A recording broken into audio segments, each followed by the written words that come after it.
Kalitsi-litsi ang Pilipinas dyan sa maraming kalukuhan. Then you have ito, sikat ito na abogado.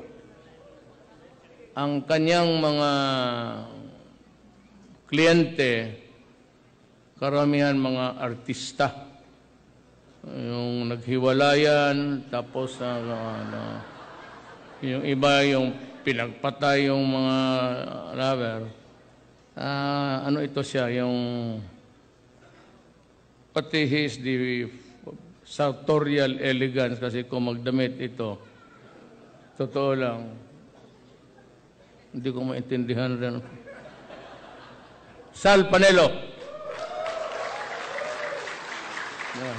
Kabarong. Hindi masyado makatagal kasi alam ko ipitin kayo sa panahon. Simpleng ko na lang.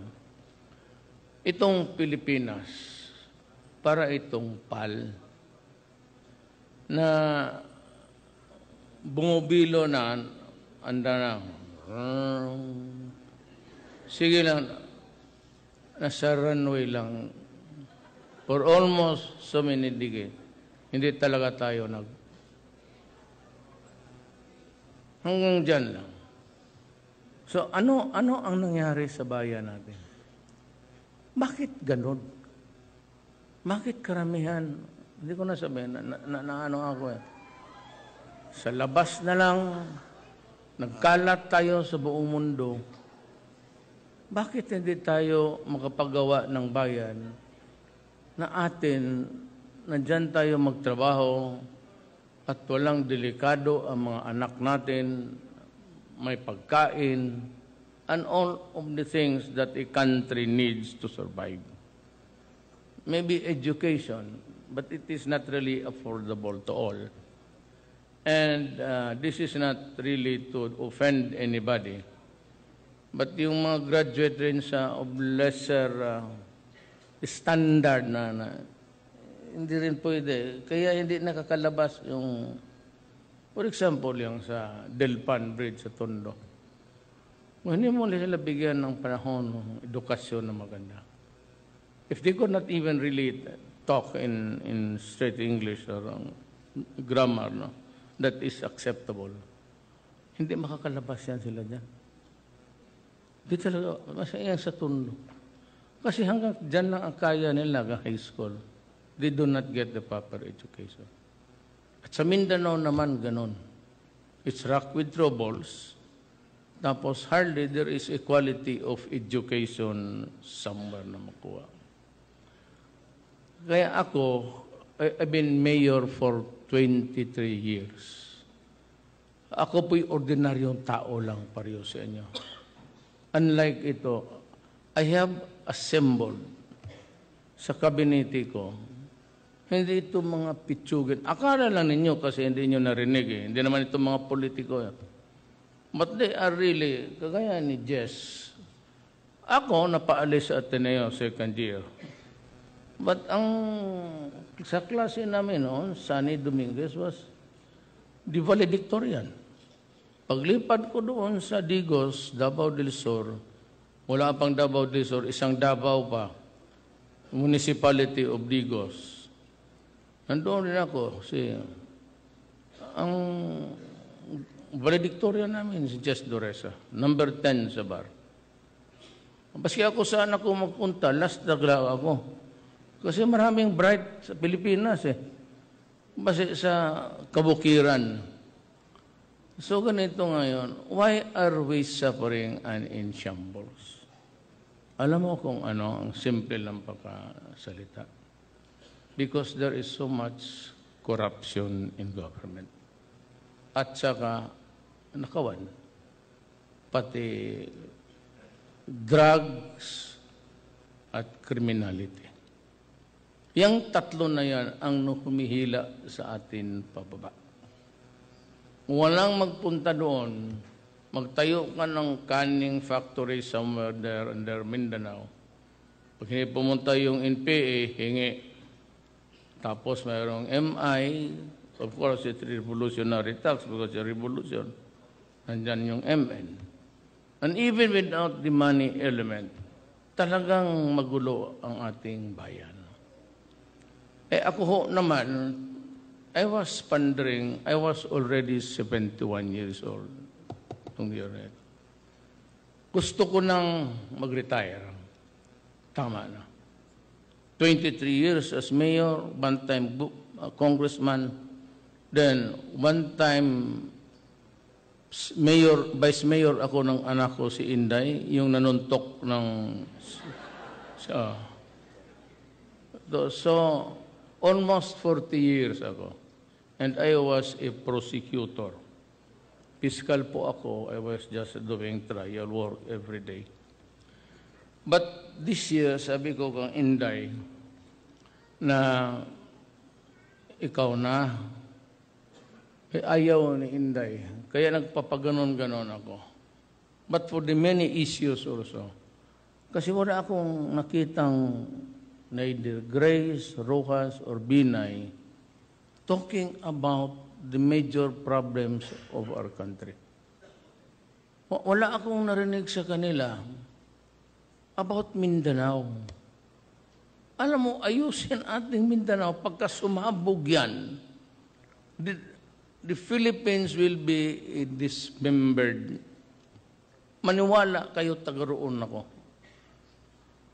At ang lola ko, Maranao. Ang nanay ko, Mistisa Maranao. Ang lolo ko, Chinese. Macau, Lame. Maniwala kayo doon. Patak kaming lahat, halos Mindanao ang line-up dito. Pagka hindi naayos, I was not listening to anybody, just talking about.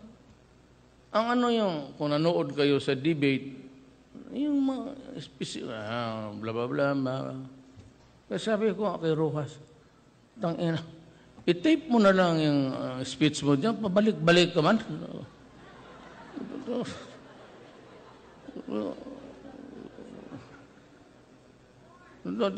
Yun lang, wala akong nakitang talk. And of course, corruption and drugs. Nasisira talaga ang bayan natin. Kaya ako, I had to run with nobody supporting me. Maniwala kayo na wala akong governor sa Luzon except two. Aimee, Marcos, and Representative Abet Garcia ng Bataan. And of course, sa Marinduque, si Velasquez. Cebu, wala ako na. And to think that my father comes from Cebu. Cebuano yun eh. Wala talaga. Niwala ako isang barangay captain sa Visayas o sa Luzon. Pero tumakbo ako dahil kako baka sakali. But I never expected na talagang manalo ako. I was just hopeful. Hopeful lang. Full of hopes.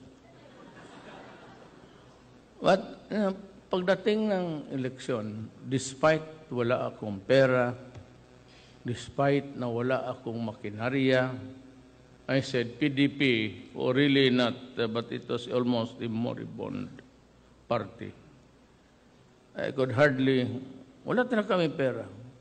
But when the votes came in, mag-umpisa tayo sa labas, kay Hong Kong, kay Brunei, nag-average, nag-landslide ako halos. On the average, 75 ako sa lahat. Labas, Saudi Arabia, nagmalop talaga ako. Then okay lang yon. Dito sa loob ganon din.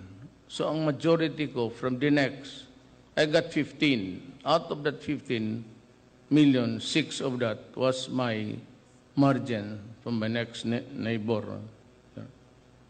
So nandito na ako, isip-isip ko, why? Bakit ako nanalo? Because tama ang messaging ko. Yung sinasabi ko sa kampanya, I said, graft and corruption, drugs, pati criminality.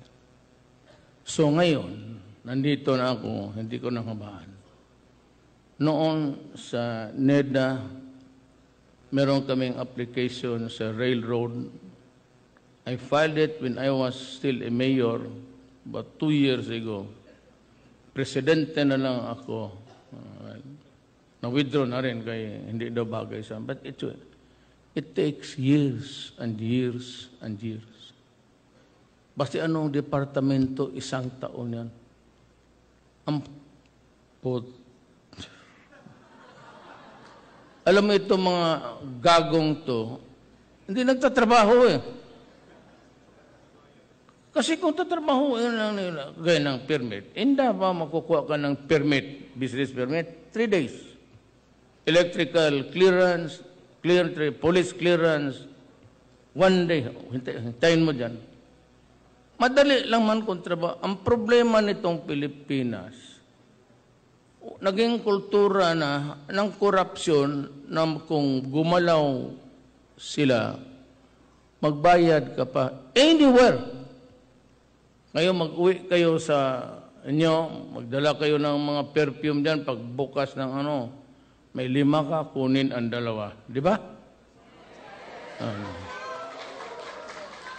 Tapos pahirapan ang sa immigration. Because, ganito yan you are not asserting your rights. From now on, kung may maghingi sa inyo, kisihoda, Presidente, Vice President, para sa papel mo, putang ina, sampalin mo.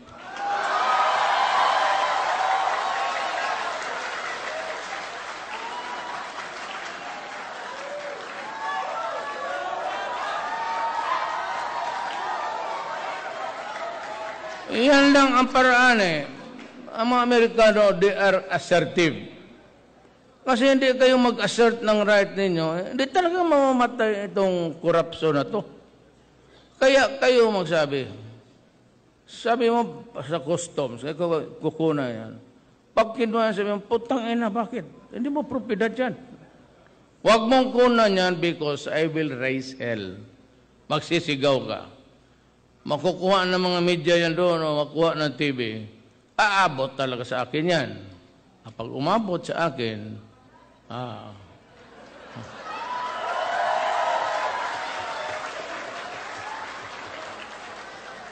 Ngayon, ang RPN ni Andanar, nagdidebate kami, baka raw kami ma-libel. Sige na, wala ka niya. 8888. But if you have to call the Philippines, you have to enter the highway 802 ata yan. 068. Then 888. Meron dyan. Lagay mo ang pangalan. Huwag mong dagdagan. Nagkaroon ako ni problema nitong si Consul ganon. Kasi inhian ako. Ang ganon. Period. Lalabas yan sa after, may umaga, may news Lahat naman ng TV station may news. Per 1 hour yan, lalabas yung mga complaint ninyo. Titignan ko yan. Una-una, ilagay mo, you put on notice the entire Republic of the Philippines that there is an employee na nireklamo. Whether true or not, well, that's part of the hazards of kaya kami mga politiko, mga bilyon-bilyon ang tinago namin. Mga ganon. But the next day, he will be given a chance to answer. Pero alam na ng buong Pilipinas na ito siya, may atraso ito. So, I will remember him. Now, si Sal, sabi niya na ang kanyang medyo mahirap kasi malaybel. I take the opposite stand na hindi. Because pareho lang rin yan sa reporting sa newspaper. You are apprising the community of the shenanigans of itong taga-gobyerno. Hindi ninyo sumunod sa akin, wala talaga mangyari. So, kimapulis, mamilitary, you just be assertive. Huwag kayong matakot, mapriso o dalin. Because I will be there. Kung magsumbong yung inyong mga pamilya na ginawa sa inyo, I will take action immediately. Bakit mo kinulong yan? Ano kasalanan yan? Kapag hindi ka makasagot sa akin ng ganon, ikaw ang ibaliktad yan. Ikaw ang ipasok ko talaga sa kulungan. Totoo, ganon ang ginagawa ko. Maniwala ka, yan si Secretary Guresa.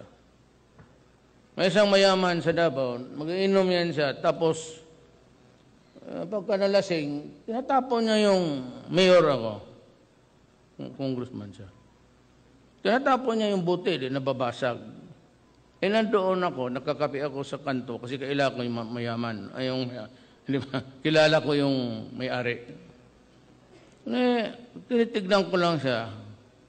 Okay lang. Kasi sabi niya yung may-ari na ganoon talaga yan. Golfer eh. Sa golf, ganoon rin. Tinatapon niya yung... Tinitignan ko lang siya. Tapos may mga bata, kasi yung pagka sa mga nightclub, pagka umaga, medyo buy one, take one yan. Wala pa kasi yung mga customer eh. But to attract the young people, gano'n na, mura, walang bayan. So he kept on throwing. Tapos may nagsayaw na bata, mga bata, linis, tinapon na naman niya. Kaya lumapit ako sa kanya. Putang ina ka. Ginanon ko yung ulo. Walang ulo, walang buhok. Ginanon. Tisoy ito, Espanyol. Putang ina ka. Sino ka? Pero kilala ko kasi kapitbahay namin eh. Hindi lang ako kilala. I mean, dalawang kanto. Sabi ko, sino kang putang ina ka? Mag-asta ka. Yung nagsagot, yung kadi na kasama niya, sabi niya, ito, Mayor, si Don Rafael Garcia. May-ari ng water transportation dyan sa...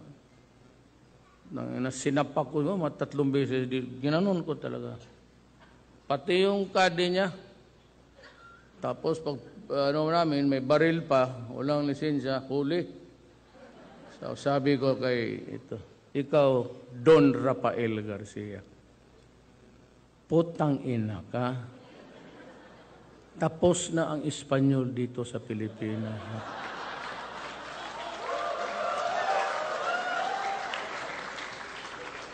Let's ka. Tawagan mo yung station commander. Yung station commander, galit rin ako. Kaya bago lang na-assign doon, sa Talumo yung stasyon nila. Noon na mag-debut siya, nung bago pa, mag-debut siya sa mga restaurant, binibigyan siya ka ng kape. Para po respeto, tapos may toasted bread na may butter. Okay lang. Nung natagal na, sige na pasyal doon sa mga tapos nag-order na ng steak, sinasama pa yung kabit ng walang hiya. Tinawagan ko, sabi ko, putang, tawagan mo yung taranta, isa pa yan. So pagdating niya, sabi ko, ikaw animal ka, tagal na kitang hinahanap, Bisaya. Putang, nag-check ka, magkamali, babarilin kita. Sabi, ano sir? Sabi ko, libre ka, kala mo, kadalhin mo itong Don Rafael Garcia, ipasok mo sa kulungan. Pag magpasyal ako sa istasyon mo, pag nakita ako, ikaw pati itong unggoy na ito sa labas, pantay ka sa akin, papatayin kita doon sa istasyon mo. Yan na ako. So, maraming tumawag hanggang umabot ng, ayaw ko talaga eh. Hayaan mo yan. Maraming nakikiusap, gano'n, road. Mga golfer, letsing yan. Yan mo, mayabang to. Ngayon, tawag si Jess, sabi niya, matanda na eh, tsaka maraming lamok doon. Mabaho talaga, pati, ang presuhan sa mga istasyon, walang kubeta yan. Doon ka magtae, doon ka kumain, doon ka matulog, bahala ka sa buhay mo. Ngayon, sabi pakiusap ni Jess. Yan lang, sabi ko, Chris mo na. Ang unang tumambag nanay ko, hindi talaga pumayag. Kapitbahay nga kami.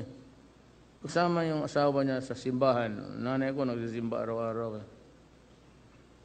Ina itong... Well, and just an example na yung ganitong one. Just to stop. Yung mga privilege na privilege. Wala pa dito. Tayo lahat. Pay your taxes. Tapos wag kayong matakot na bullshitin yan taga-gobyerno. Because I said, if you do not assert any right over them and insist on it, matakot lang kayo. Style niyan is, order ka mong bihera, meron kayo. Paglapas ninyo sa naya, yan. Marami ng motorsiklo ang mga unggoy dyan, naghintay. Sabi, wala na nga yan. Sabi ko, basta magkamali yan sa inyo. Sa harap ninyo, budyakan ko talaga. Para matapos na. O ngayong, report lang ninyo sa akin, paabot ninyo, barangay captain ninyo. Sabi nyo, yaman, sabi ni Mayor, paabot mo lang. Meron talaga akong utusan doon. Bakit? Ngayon, tayo, hirap ang bayan natin. May droga na, corruption, may paaway pa tayo ng Communist Party of the Philippines. So ito mga komunista, it has really pulled us down. So, bago ako naging presidente, nakiusap ako sa kanila na mag-istorya. And included in that yung MI, pati MN sa Mindanao. Ang komunista responded to us positively. And the rest, Bebot Belio, and yung rest ng taga-government panel, they are there talking in Oslo because Oslo provided the good offices na magkaariglo tayo. In the fullness of God's time, kung maawa ang Panginoong Diyos sa atin, pag naplansya natin ito, ang problema natin ang Mindanao na lang. Ngayon, wala nang away sa Communist Front. Kaya nadadala ko yung mga sundalo sa Hulo, doon ang bakbakan. Kaya nung malapit na sila ma-wipe out, bakos marami ang napatay na sa... marami na akong sundalo. Hindi ako mag-uri ng NPA. Wala na uusap kami. Ngayon, expected ko yan. Ginawa nila yan, pinaputok nila ang Davao. Kaya yung sa Barbecuehan Plaza. But anyway, ganun talaga. Tiisin lang natin. Total, nagkamali lang rin siguro ang gobyerno sa intelligence. It's a matter of intelligence. Mabagay na intelligence talaga. Yung pag-operate niya, madali na. But intelligence that would save us the day. Yun ang But kung ma-perfect ka rin nila ni Jess, siya rin sa handle ng Moro insurrection, okay na tayo. Kung makuha natin itong tatlo, mahirap pa, it's a very long shot. But kung sakali lang may milagro mangyari, maawa ang Panginoong Diyos, okay na tayo. And we can build really a nation. Ngayon, baski ganun lang ito ngayon. Wala lang korupsyon, walang kriminalidad, okay na rin tayo. Ang nakaproblema lang dito is itong human rights. Kasi, ang sinabi ko, at abogado ako, saan mo tignan, hindi talaga illegal na magsabi. Huwag mong sirain ang bayan ko kasi papatayin kita.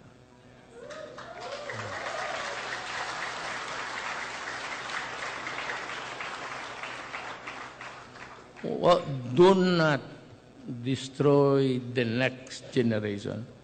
Alam mo, kung magbitaw ako nito, kung bitawan ko ito, I lose the momentum. Kawawa yung mga anak pati apo ninyo. Sigurado yan. Hirap nga tayo na ako ang presidente, lalo na kung hindi mo po. Ako, may advice. Ako, sabihin ko sa inyo diretso, Pilipino man tayo. Pinapatay ko talaga. Sorry na lang. Kaya kung may kapatid ka, may tatay ka, sabihin mo talaga. Okay man yan tayo, pero huwag kang magtaka kung babagsak ka talaga. Because that is really in defense of the state. But let me be very clear about the extrajudicial killing. Itong mga polis natin, ito mga nakaputi lahat, polis yan, military, halo yan sila. Sa Philippines, sa security group ko, tig-secure ang tao. Ito, PMA, ang police, PNPA, Philippine National Police Academy, is a Philippine Military Academy. They stayed there for 4 years.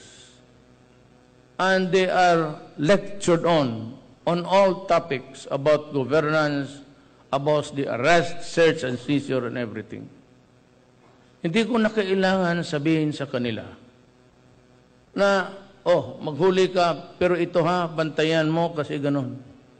Because every day, sinasabi talaga sa kanila yan sa academy that you can only kill a criminal only if your life is in danger.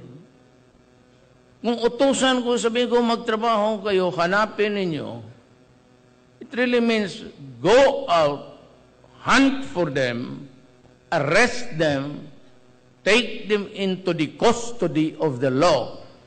And if they refuse and offer a violent resistance, thereby putting yourself or your life in danger of being killed, kill them. Hindi na kailangan na gano'n. Pati yung reward, dead or alive, it's not even ours. It is not a language of the Filipinos. Sino nagturo sa atin yan? The Americans. Where? Yung mga cowboy nila, dead, Billy the Kid, dead or alive. 50 na. Ang problema nitong Amerikano, kung sila ang gumamit niyan, persons of interest, which actually you are being hunted. And if you offer a resistance, just like the bomber, they will kill you. And when we use it, because we are not the Americans, and they want us to be more inferior than them, they will hunt for you and threaten you with the international court, criminal court of justice. Kailan pa ba? When was it wrong to say, do not do it in my country because I will kill you? Do not harm the next generation. Ang problema, it started with the human rights, and what is really very unsettling is that pati ang itong State Department and eventually Obama. Ganito yan. Buhay pa man tayo. They remember they went to Iraq, Gira, pumasok sila sa Iraq. What was the excuse given to the public? To the international community, to the world? Because we will be going there because there are weapons of mass destruction at Saddam might use it against the world. They went there, destroyed Iraq, killed so many people in the process, and to say in the end, there is no weapon of mass destruction. Ganon lang. Here the count is, I have 3 million. I-add ko yung akin, that's 4 million addicts. all gangsters and badmen. Ito dito, you destroy a country, you kill a leader just to say that there is no weapon of mass destruction. You undermine Libya, it's a failed state. You are now eating Syria. What is the redemption of Syria? Syria is being supported by Putin and China. Kaya hindi nila makuha-kuha. Assad would have long been gone. Kung sila ang gumawa, whatever stupid reason, it's always sacred to them. And for us little people, when we go into preserving the generation of your country, you are threatened left and right. So that is why I was trying to answer, but nobody was listening to me. Because every time I give an answer, ito rin mga ugok na, dyan sa labas. I-quote nila ako, but they do not complete the sentence. Or they do not complete the story. Well, I said, I will kill you. They would only quote, I will kill you. If you this, I will kill you. It is conditional. If it may or it may not happen, depending on the guy I am threatening. I am just waiting for your sin. But if you do not commit the sin, you will not die.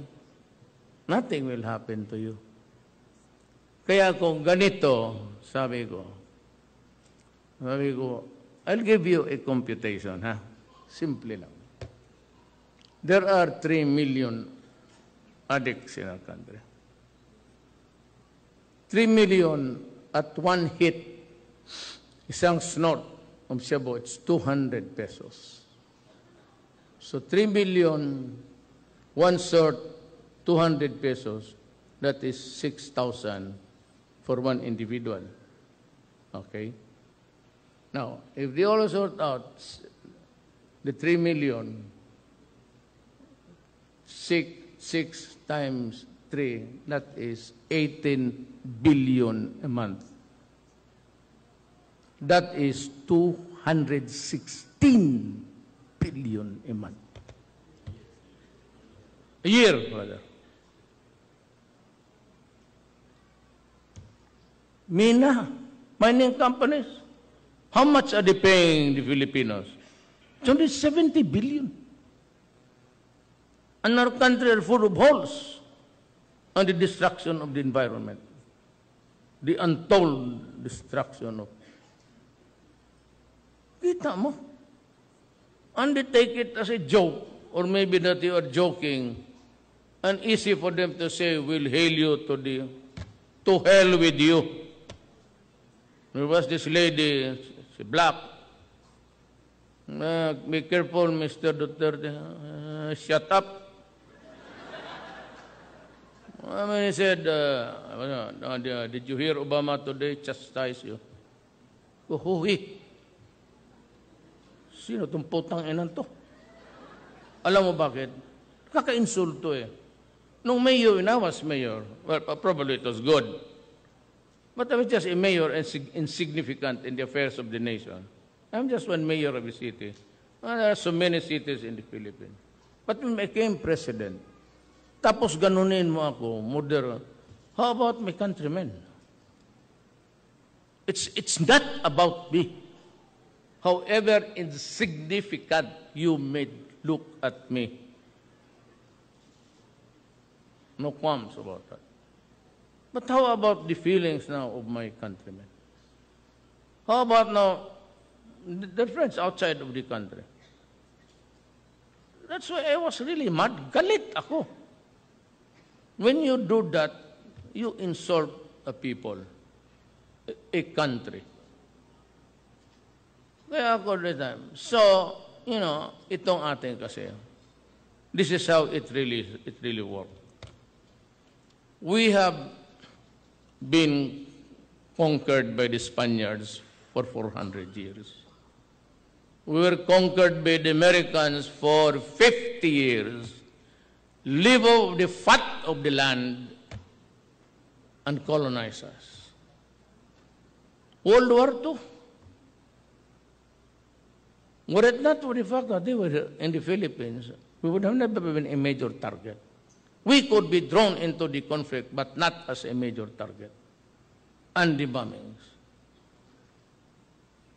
Because we were under the Americans, we were perceived to be pro-Western. And because, it's the truth, because we were on their side, and the Filipino soldiers died for them. At the end of the war in 1945, the Americans wanted to capture Manila. 200,000 died. Look at the pictures. Manila was really living. By whose bombs? Americans. Because the Japanese were there in the American Manila. So they wanted to flush them out.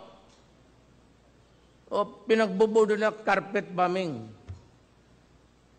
And who caused the most destruction? We were liberated. Well, of course, we were happy because we did at that time. But right after that, the Cold War. So we were fed with lies about evil, about China, na itong China may sungay, kung ano-ano lang. So we grew up with the Red Scare. And then, we, as grown-ups, we kept a distance from China. Kasi,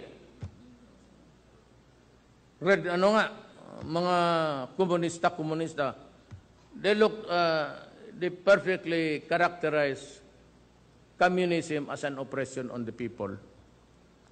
If you were the communist, why would you oppress your own people? There was really hunger, and that cannot be stopped. It was not the fault of Mao Zedong that there was this winter of no food. Ngayon, sabi ko, this has to stop. Because you are abusing the courtesy of my country. So, I'll try to figure out a new foreign policy. Amerika, baski ako, hindi ako makapunta doon, ako bigyan ng visa ng mga...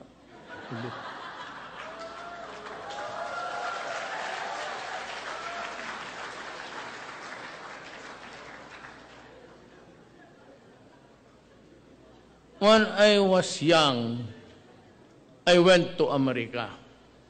The question was asked me, I was still in college, why are you going to America? I wanted to visit my girlfriend. Because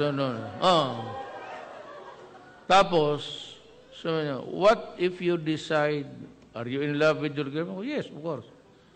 What if you decide to marry and stay there? Sabi ko, Mr. Consul, even if you offer me free visas for a lifetime, and even if you offer me $10,000, I'd still return to my country and be a Filipino. Ever since, the problem is you go to America, you're not issued a visa. I remember the humiliation of Mayor Perdeses. Sino taga-Oriental dito? Nego.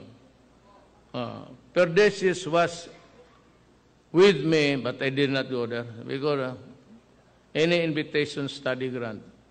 He was one of those extended invitations to go to a month-long study under the auspices of USAID. There was a letter of invitation. And the poor man had to travel there. He was not in good health. Pagdating dito, he was denied. Sabi ni Perdeses, here's the letter of invitation from your government. Denied.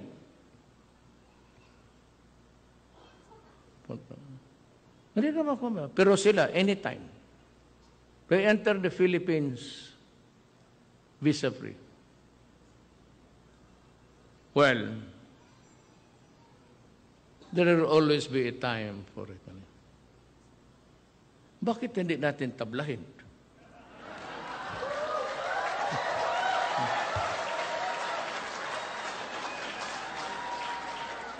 Sabihin niya, well, there are many Filipinos there. Ay, wala na yun. Puro Amerikano na yun. Ugali doon, pagkain na yun. O bakit kami dito sa China? Walang Pilipino? Dito pati sa mainland, about 300,000. And yet China is very kind. Wala naman dito. Huwag ka lang magkakasala ng mga drugs. Wala akong pakialam dyan. Basta drug.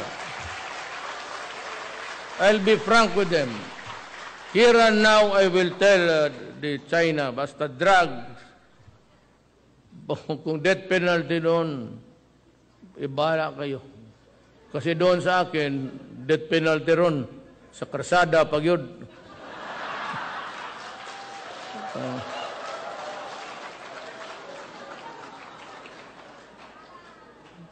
So, kind of put them to... Kasi hindi na ako na pinapakinggan. Sinasabi ko na 3 million, this could create hell for everybody. Drugs is hell. I was trying to explain, CNN, BBC would cut my statements and insist on those extrajudicial killing. Assuming it to be true. Assuming it to be true. What is that compared to the shattered nations of the Middle East? Yung binumba ninyo, at least dito yung mga criminals, the drug addicts, the drug lords. And I told them, go out because I will kill you. Also, doon, when you bomb a hospital, when you bomb a school, when you bomb a nursery, anong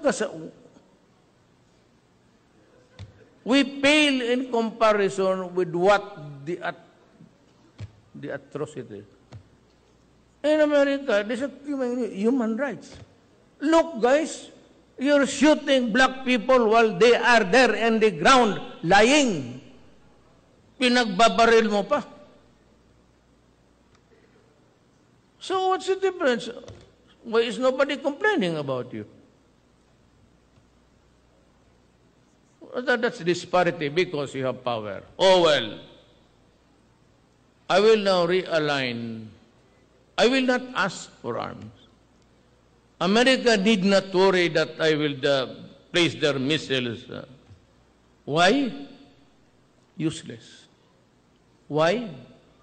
Because if Russia, China, America, British, Pakistan, India, Iran would start a nuclear war, and it will be a world war, there is nothing to talk about except to see you in heaven.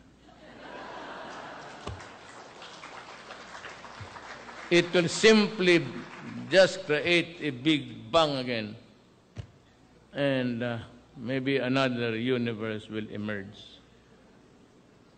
No reason for me to be getting for what? Rebellion, rifles, and you cannot kill your own people. We have to talk. If they want to talk, we force them to talk. It's the only way to solve it. We cannot be forever be fighting and killing our own countrymen. But dito, the foreign policy veers now towards dito. I will not ask, but if they offer, and if they will ask me, you need this aid? Of course we are. We are very poor. You need this railway? Yes, sir. And if you can give us a soft loan, give us something like 20 years to pay, 15 years to pay. Even with the price, just give us a little bit of an elbow room. That's about it. I will not go to America anymore. They'll just be insulted there. When was the last time? We have been with America. Did we ever had any railroad? In Russia, it's now crisscrossing the African continent. It's almost crisscrossing now the African continent, the railway. What was the price? Loyalty.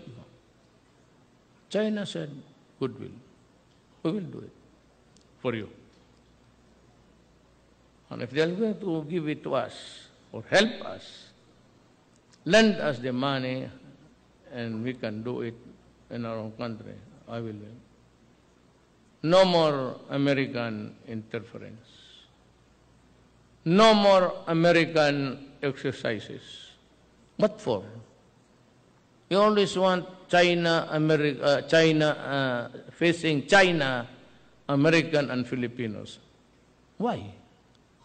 Why would I sacrifice the life of my soldiers? War? Dalawa lang ang jet plane natin. Binili natin sa Korea. We bought 2 jet planes. And I've been insisting, because somebody told me from Korea, those are American planes.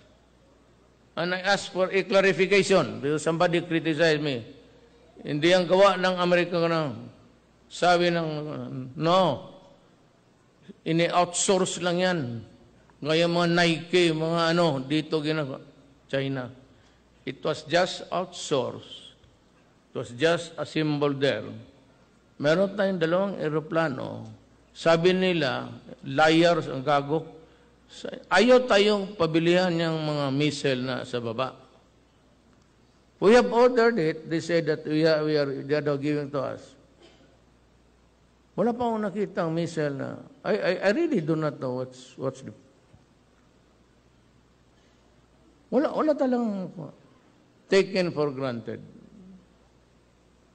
So, it's about time to say, goodbye, my friend. Your stay in my country was for your own benefit. Do not tell us that you provided us good education. We would have survived if there was no education in my country at the time. We would have invented one better than what you have given us.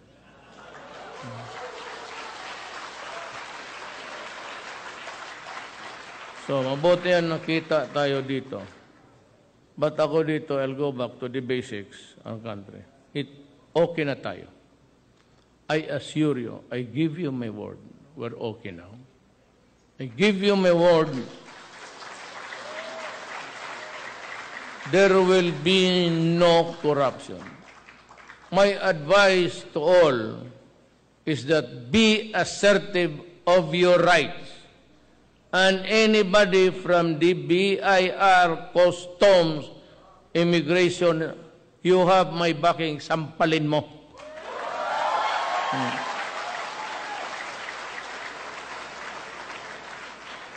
Create a raucous so that you will be heard.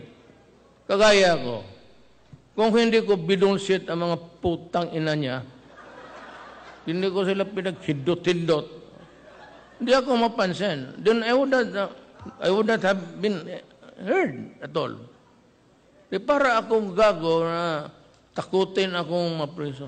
Look, even if it is true that they can hail me to the criminal courts, I would be willing to rot in jail for my country. God gave me a miracle of sorts. No money, no political machinery that was strong enough to carry. But I won.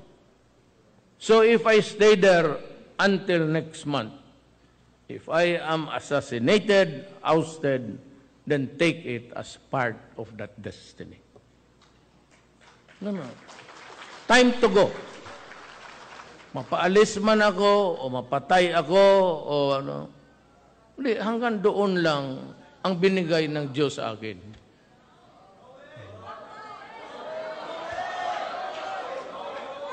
Gano'n.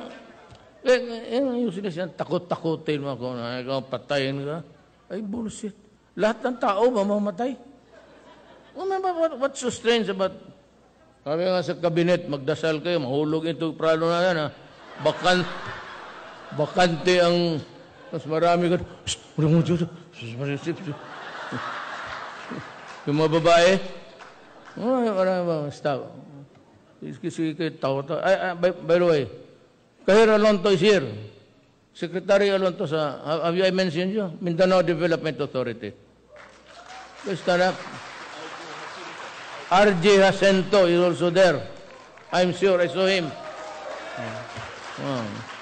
The forever rock and roll guys. Pero ito si RJ, hobby lang niya yan. Ang hobby niya yung, he is an economist. They used to own illegal steel mills. Ang hobby ko, alam na ninyo. Hobby ko nandyan sa kwarto. Sabi ko, huwag kang lumabas. Kasi mga chismosa itong... Well, anyway, I'm very happy to see you tonight.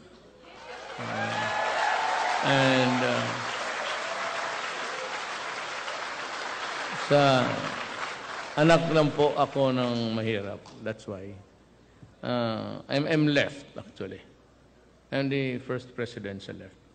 But I am not a member of the Communist Party of the Philippines. Pero ang ano ko talaga is dito sa kaliwa. I've never been a writer because I could never be one. I'm just a son of a poor father. So, itong buhay na ito, hindi naman tayo lahat pinagbigyan ng ganito. There are just how many? 16 presidents? I should thank God for that. And I will not waste it. At wala akong agenda. Pera. Wala na yun sa akin. Baon, pwede pa. Pero yung mga corruption. I guarantee ko, you'll never hear a whisper yung hindi ko type yan. I'm here to serve. I'm old. By the time I would even guarantee you that I'd finish my term, by that time I'd be old. I'd like to just leave something. What would the words that you'd want to be remembered? I'll just say, Rodrigo Duterte. He tried his best. Salamat po.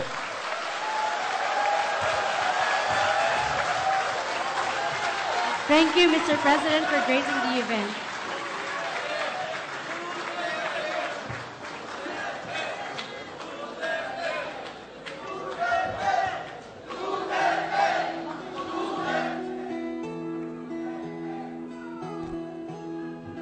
Ikaw ang pangulo